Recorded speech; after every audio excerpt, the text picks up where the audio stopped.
nachten als de sterren schijnen, zag ik die eren onder hemel steen. Die eren kleren blauwe bergkristallen, trok zag in mijn hette waar pitezen in de geen. Ik zag dat doensje in mijn gedachten, en de wien uit die leven gezicht.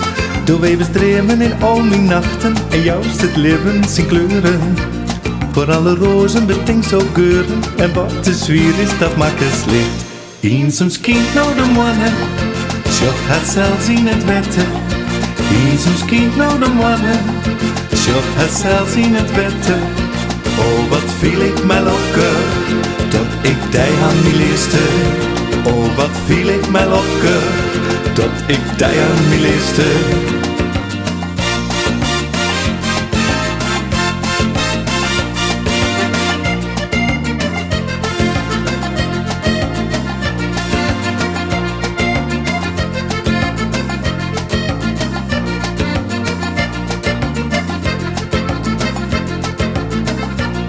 Alle mannen als het touw op kerst leidt, zag ik je wielen op die hoed en hier.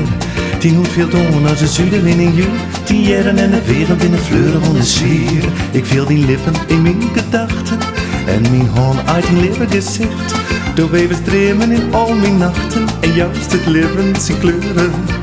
Voor alle rozen betinkt zo geuren, en wat te zwier is, dat maakt het licht. Eensoms kind nou de mannen, zocht het zelfs in het wetten. Eensoms kind nou de mannen, zocht het zelfs in het wetten. Oh, wat viel ik mij lokken, tot ik die aan die leeste. Oh, wat viel ik mij lokken, tot ik die aan die leeste.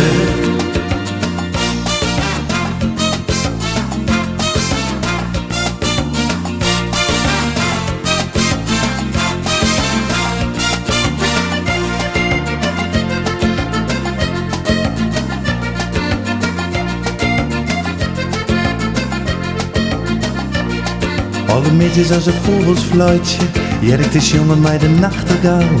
Die stem is sweeter als de alpenhuning, die lied vertelt de snaren van mijn het en mijn verhaal. Ik keer die luidje in mijn gedachten, en het licht uit die leven gezicht.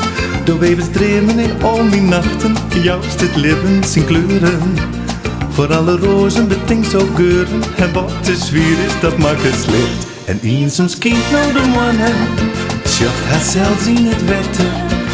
Eensoms kind nou de mannen, zocht het zelfs in het wetten. Oh, wat viel ik mij lokken, tot ik die aan die leeste. Oh, wat viel ik mij lokken, tot ik die aan die leeste. En eensoms kind nou de mannen, zocht het zelfs in het wetten. Eensoms kind nou de mannen, zocht het zelfs in het wetten. Oh, wat viel ik mij lokken, tot ik die aan die leeste. Oh, wat viel ik mij lokken, tot ik die aan die leeste.